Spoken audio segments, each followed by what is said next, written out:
అందరికి నమస్కారం. ముందుగా ఒక తమిళ్ సినిమాని పాన్ ఇండియా సినిమా చేసిన శంకర్ గారికి, ఒక తెలుగు సినిమాని ఇప్పుడు గ్లోబల్ సినిమా చేసిన రాజమౌళి గారికి ఫిలిం ఇండస్ట్రీ తరఫున బిగ్ కృతజ్ఞతలు సార్. ఎందుకంటే మాకు ఒక పాత్ చూపిస్తున్నారు. శంకర్ గారు మొదలుపెట్టారు, ఇప్పుడు రాజమౌళి గారు కూడా గ్లోబల్ వరకు తీసుకెళ్ళి మాలాంటి ఎంతోమందికి ఇలా సినిమా తీస్తే ఎక్కడి వరకు తీసుకెళ్ళొచ్చని ఒక ధైర్యాన్ని ఇచ్చిన మీ ఇద్దరికి thank you very much. And game changer already మొన్న యూఎస్లో మాట్లాడాను, మళ్ళీ ఫోర్త్కు చాలా దాచుకోవాలి. సో ఈరోజు ఓన్లీ ట్రైలర్.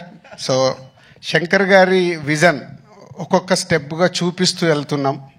వారి ఒక్కొక్క పాటలో ఆ గ్రాండియర్ కానీ, వారు చూపించిన మూమెంట్స్ సాంగ్లో చేసినవి కానీ, లిరికల్ వీడియోల ద్వారా కొంచెం కొంచెం సాంగ్లో ఇస్తూ వెళ్ళాం. ఒక టీజర్ ఇచ్చాం, ఈరోజు ఒక ట్రైలర్ వరకు వచ్చాం. సో ఇది ఇంకా నా లెక్కన 40-50%. సో చాలా దాచిపెట్టి శంకర్ గారు 10th రోజు అందరికీ చూపించబోతున్నారు. ఈ సినిమాలో ఎన్నో మూమెంట్స్ అన్ప్రెడిక్టబుల్గా ఉంటాయి, అది మట్టు ఖచ్చితంగా చెప్పగలుగుతాను. నిన్నే తమన్ బ్యాక్గ్రౌండ్ స్కోర్ చేస్తూ రమ్మంటే ప్రసాద్ ల్యాబ్కి వెళ్తే 2 రీళ్లు చూపించాడు. అది చూసిన తర్వాత ఇంకా గట్టిగా తొడగొట్టాలని ఉంది, కానీ ఓవర్ అవుతుందని ఆగిపోతున్నాను.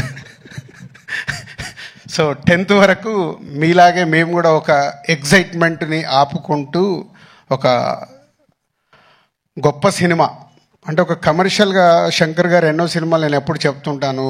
ఒక జెంటిల్మెన్ దగ్గర నుంచి భారతీయుడు కానీ, ఒకే ఒకటి కానీ, శివాజీ కానీ, ఆఫ్టర్ లాంగ్ టైం మళ్ళీ శంకర్ గారు ఒక స్ట్రేట్గా తెలుగులో సినిమా చేస్తూ అలాంటి సినిమా మాకు ఇచ్చినందుకు వారికి కృతజ్ఞతలు.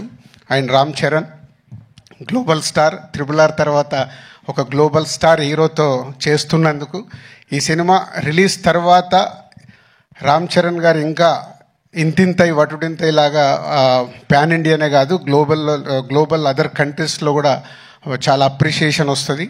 సో మా పెట్టిన డబ్బులు తిరిగి లాభాలతో వస్తుందని వెయిటింగ్లో ఉన్నాం ఈ సంక్రాంతికి. Thank you very much.